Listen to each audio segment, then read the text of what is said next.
Alright, I'm gonna do an oil reset on a 2024 Mazda CX-90. So what you want to do is start the vehicle.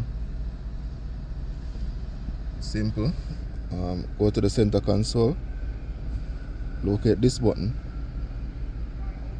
and then look at the dashboard.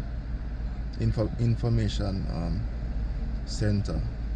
When I use the center console to scroll up to information, press select, scroll down to vehicle status monitor, press select, and then next service is 3,400 miles.